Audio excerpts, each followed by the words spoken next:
Chers programmeurs, je vous retrouve dans cette vidéo pour parler des bases fondamentales, des structures de langage fondamentales de notre fameux langage de programmation en C. Et pour cela, je me retrouve dans la sandbox que nous avons vue dans la vidéo précédente ou dans l'une des vidéos précédentes et j'ai repris notre code Hello World. Par contre, vérifiez bien, j'ai changé le nom du fichier, je l'ai appelé langage.c car mon but, ça sera à l'issue de cette vidéo de vous fournir un code source en langage C qui reprend plusieurs concepts fondamentaux de ce langage et que vous pourrez utiliser ensuite, vous pouvez vous en resservir lorsque vous voudrez programmer en C et que vous chercheriez par exemple comment est-ce qu'on fait une boucle. Ah, le code il est ici, vous allez le copier, le coller. Il faut vraiment pas trop s'embêter lorsqu'on souhaite programmer. Il faut au début un petit peu copier, un petit peu essayer d'apprendre en regardant ce qui existe déjà, en essayant d'adapter et puis vous ferez de tête ensuite lorsque vous vous sentirez capable de le faire. Bien, je vais donc commencer par quelque chose qui n'a pas directement à voir avec le code en lui-même, mais qui est très intéressant pour les programmeurs, pour vous-même lorsque vous vous relirez, et pour d'autres personnes qui vont éventuellement lire votre code par la suite. Ce sont les commentaires. Et pour ce faire, vous avez la touche slash, 2 slash, et puis ici vous avez votre commentaire sur une seule ligne. Je dis une seule ligne parce que vous voyez que si je fais un saut de ligne, eh bien je peux écrire ici mon code C à nouveau. Pareil pour le dessus, je ne peux donc que écrire sur une seule ligne lorsque je fais cela. A noter également que si maintenant je peux le faire tout à fait ici, mon commentaire. Je peux donc le mettre après une instruction, une déclaration en langage C. Je peux le mettre avant aussi si j'ai envie, mais ça va commenter, vous voyez, l'instruction tout simplement. Et je peux taper ce que je veux ici. L'instruction sera totalement ignorée par le compilateur. Vérifiez donc tout simplement où est-ce que vous mettez vos commentaires. La plupart du temps, en tant que standard, on les met au-dessus d'une fonction, dans un espace vide comme ici, ou à la limite auprès d'une variable ou d'une instruction donnée. Si vous souhaitez faire un commentaire sur plusieurs lignes, vous pouvez faire tout simplement des autres double slash à chaque ligne, mais vous pouvez aussi faire un slash étoile, un commentaire sur plusieurs. Vous voyez que cette fois-ci, lorsque je fais entrer, mon commentaire reste entier et va même jusqu'à la fin du code. Tout mon code est commenté. En fait, il attend tout simplement la balise de fin qui est étoile slash et vous voyez que je retrouve ici mon code coloré et mon commentaire est directement écrit sur plusieurs lignes. Ça, c'est également faisable si vous voulez mettre un commentaire à l'intérieur de quelque chose. Par exemple, ici, dans main, je vais mettre un commentaire ici et je le referme. Vous voyez que je peux donc même mettre un commentaire à l'intérieur d'un code donné. C'est pas forcément recommandé ni même vraiment fait au quotidien. Ça dépend en fait du code en question, mais sachez que c'est également possible. Ça, c'est donc la première chose à voir. La deuxième chose, puisque j'avais commencé par cela, ce sont les variables et leur type. Vous vous rappelez sans doute du type int, nombre entier. Je vais l'appeler comme ça, nombre entier. Et un exemple, 5. On finit les instructions comme ceci par des points-virgules. Là, je déclare donc un nombre entier. Je dis que c'est un int et il vaudra 5 en mémoire. Si je veux un nombre à virgule, eh bien, je ne peux pas ici mettre 5,2 puisque je dis déjà que j'ai un nombre entier. Donc si je fais cela, eh bien, le compilateur va me dire non, attends Michel, tu veux un nombre entier. Donc là, si tu me donnes un 5,2, moi je prends juste le 5.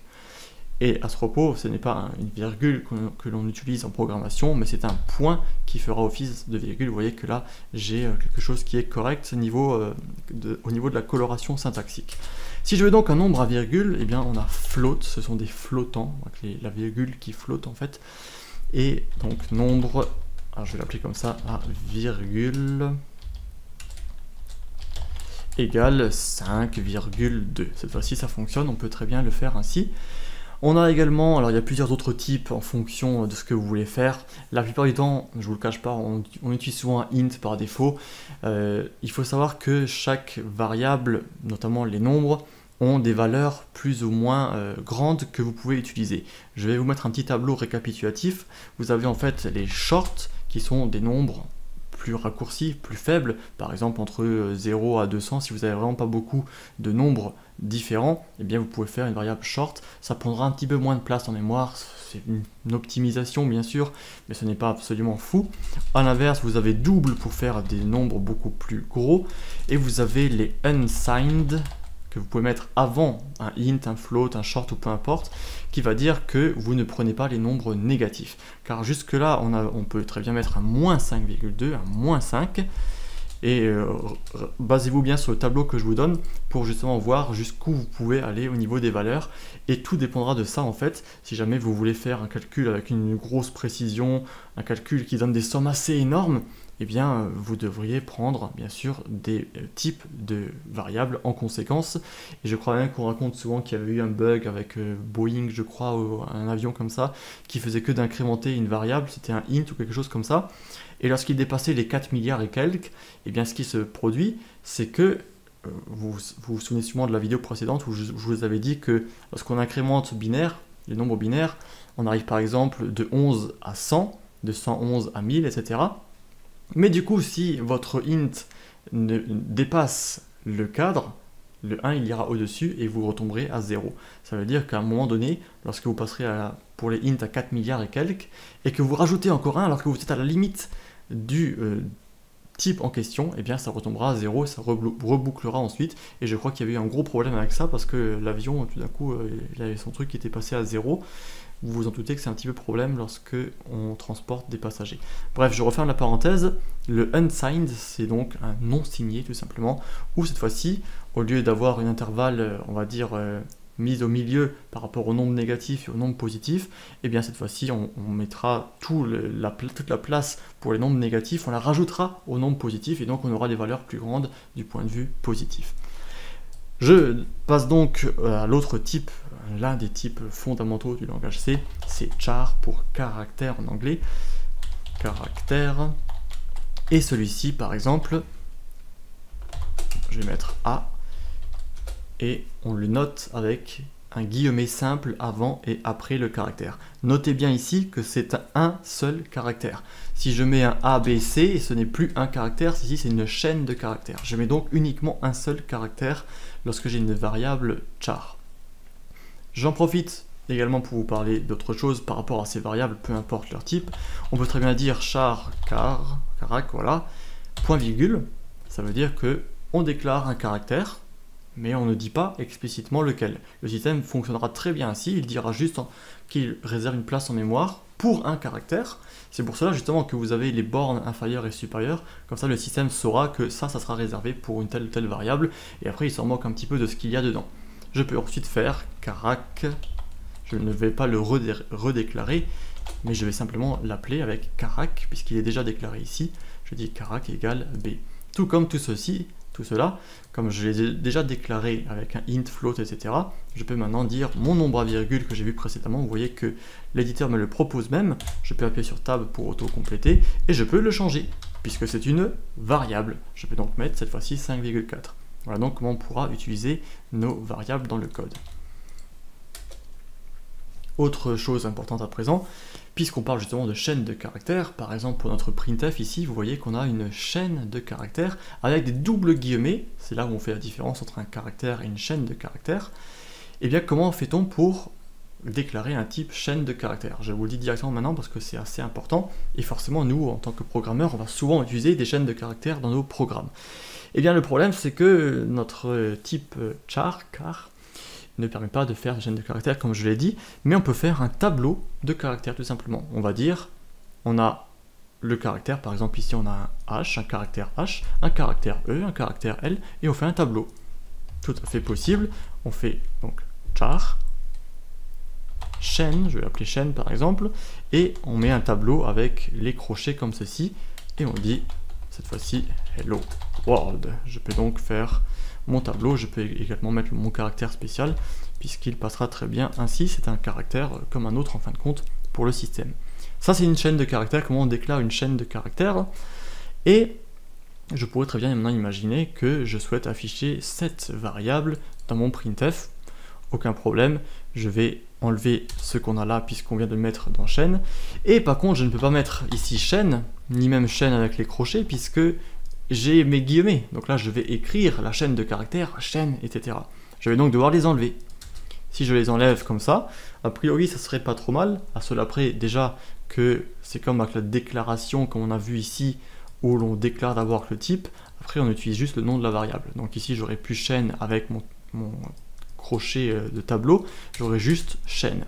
Ça, a priori, ça fonctionnerait très bien, sauf que ma fonction printf attend, dans son prototype, elle a été conçue comme ça, elle attend une chaîne de caractères, un virgule, et ensuite les variables que l'on peut inclure dans cette chaîne. Je vais donc dire ma chaîne est, deux points, je peux mettre ce que je veux, pourcent, vous vous rappelez sans doute du pourcent %d qu'on avait vu, qui permet d'afficher un nombre, mais ici, comme j'ai une chaîne de caractères, j'ai un pourcent %s pour string. Évidemment, le pourcent %c est déjà pris pour les caractères, comme avec b ou a, mais je vous rappelle qu'on est bien dans une chaîne de caractères, j'ai donc pourcent %s, et là, je pourrais donc afficher ma chaîne de caractères. La fonction là me donnera donc ma chaîne et hello world, avec le caractère spécial permettant de revenir à la ligne suivante. Je vous conseille vivement de vous familiariser un petit peu avec tout cela, essayer de créer des variables, essayer de faire un petit peu planter en fait le compilateur, voir qu'est-ce qui ne fonctionne pas et pourquoi. Posez vos questions si jamais vous en avez par rapport à ça. Et je vais également parler maintenant des structures un peu plus classiques, comme les conditions. On peut par exemple dire if, si on a quelque chose, sinon si. Je peux mettre d'autres sinon si, je peux mettre autant que je veux, tant que j'ai des conditions à mettre. Et j'ai également un sinon final, si vraiment aucune de ces conditions avec else. Ici, dans les parenthèses, je mets à chaque fois des conditions. Les valeurs que l'on met là doivent être des booléens, des valeurs qui renvoient vrai ou faux. Par exemple, si je dis 1 est inférieur à 4, cette instruction-là, eh bien, elle dira vrai ou faux. Elle ne dira rien d'autre, et c'est pour cela que je peux dire si. Si 1 est inférieur à 4, on ne va pas dire si hello world. On va dire si 1 est inférieur à 4, eh bien, on tombe ici. Si 1 inférieur à 4. Sinon, si, disons que si 2 est inférieur, je ne sais pas, à 5, eh bien, on tombera là. Vous noterez cependant que le code prend ça comme un sinon si, et non pas comme un si en plus. Ça veut dire que si 1 est inférieur à 4, mon code tombera ici et n'ira plus dans tout le reste du code. Tout le reste, c'est des else qu'on a mis, donc c'est des sinon. Au contraire, si on met 4 est inférieur à 4, ben, c'est pas vrai. Dans ce cas-là, le code n'ira jamais ici, il continuera avec le suivant. Est-ce que ça c'est bon? Si c'est bon, très bien, il ira là et il sortira. Et ainsi de suite jusqu'à tomber dans le else qui lui sera valide si jamais toutes les autres conditions n'ont pas été remplies. Si je veux mettre d'autres si, eh bien je les mets en dessous if et je refais, vous voyez, une autre condition. Et dans ce cas-là, lorsqu'il sortira de notre première condition if qui termine pour rappel ici, il ira dans l'autre. Ça c'est pour les conditions if. On a également les boucles, par exemple while qui veut dire tant que. On peut exécuter ces instructions-là tant qu'une condition est vraie. Maintenant, regardez, si je mets tant que 1 est inférieur à 4, bah, a priori, c'est toujours, 1 sera toujours inférieur à 4. Si je fais donc ceci, le code que je mets là sera exécuté sans fin, jusqu'à ce que le programme soit complètement arrêté. Il ne sortira pas de cette boucle parce que ma condition est toujours vraie. Il faut donc bien faire attention aux conditions. C'est la même chose que si je mets while 1. Le système comprendra ça, il dira tant que 1, ben dans ce cas-là 1 c'est 1, c'est juste, et il continuera. Ça c'est une petite spécificité, je ne vais pas vous embourber avec ça. Mais c'est pour cela que souvent dans les boucles, on fera d'abord une variable int, i, on l'appelle i pour standard un petit peu, c'est pour incrémenter. On dira par exemple i est égal à 0, et on dira tant que i est inférieur à 10, et puis dans la boucle, on dira i égale i plus 1. De ce fait, i est égal à 0, on vérifie la condition, très bien, il est inférieur à 10, on fait des choses, peu importe, et puis on dit, ah, cette fois-ci, i ne vaut plus 0, mais il vaut 1. Et puis on reprend la boucle avec i égale 1, et on continue 2, 3, 4, 5, 6, 7, 8. Notez bien ici qu'en C et en informatique de manière générale, on commence à compter par 0, et on incrémente ensuite à partir de là, ce qui fait que ici c'est un petit peu ambigu parce que je vais passer en fait de 0 à 9. Donc ça sera quand même 10 parce que de 0 à 9 on a bel et bien 10 chiffres, mais pour être plus, en fait c'est l'équivalent de mettre i est égal à 1 et i est inférieur ou égal à 10. Dans ce cas-là on aura bien 1, 2, 3, 4, 5, 6, 7, 8, 9 et 10 avec le inférieur ou égal, eh bien on arrivera également à 10. Si on met juste inférieur à 10, lorsque i est égal à 10, eh bien on n'arrive plus dans la boucle en fait, puisque i ne sera plus inférieur strictement à 10. Voilà donc des spécificités, encore une fois à très bien comprendre, n'hésitez pas à pratiquer avec cela. Alternativement, vous avez la boucle for, qui peut nous dire for, alors puisqu'on a déjà déclaré en haut un i est égal à 1, on peut dire qu'on initialise d'abord i à 2, on met un point virgule, on dit la condition, tant que i est inférieur à 5 par exemple, point virgule, et là on dit l'incrémentation en question i++. Pourquoi je dis i++? C'est tout simplement un raccourci de i est égal à i plus 1, puisqu'on utilise souvent ce type de choses-là en programmation, on a fait un raccourci. De ce fait, cette boucle-là s'exécutera, il va commencer, il va dire, bon alors, i est égal à 2, on y va. On fait un tour de boucle, i est égal à 3, il est toujours inférieur à 5, très bien, il continue, i est égal à 4, i est égal à 5, ah, cette fois-ci, il n'est plus inférieur à 5 et il sortira de la boucle. Si vous voulez, c'est une boucle comme while, mais qui est un peu plus contrôlée, où l'on veut lui donner des valeurs spécifiques. Je vais séparer cette vidéo en deux vidéos en fait, et je vais reprendre dans la prochaine vidéo, parce qu'il y a encore plusieurs autres spécificités à vous raconter, et là, ça commence à faire un petit peu long pour une seule vidéo. A tout de suite dans la prochaine vidéo.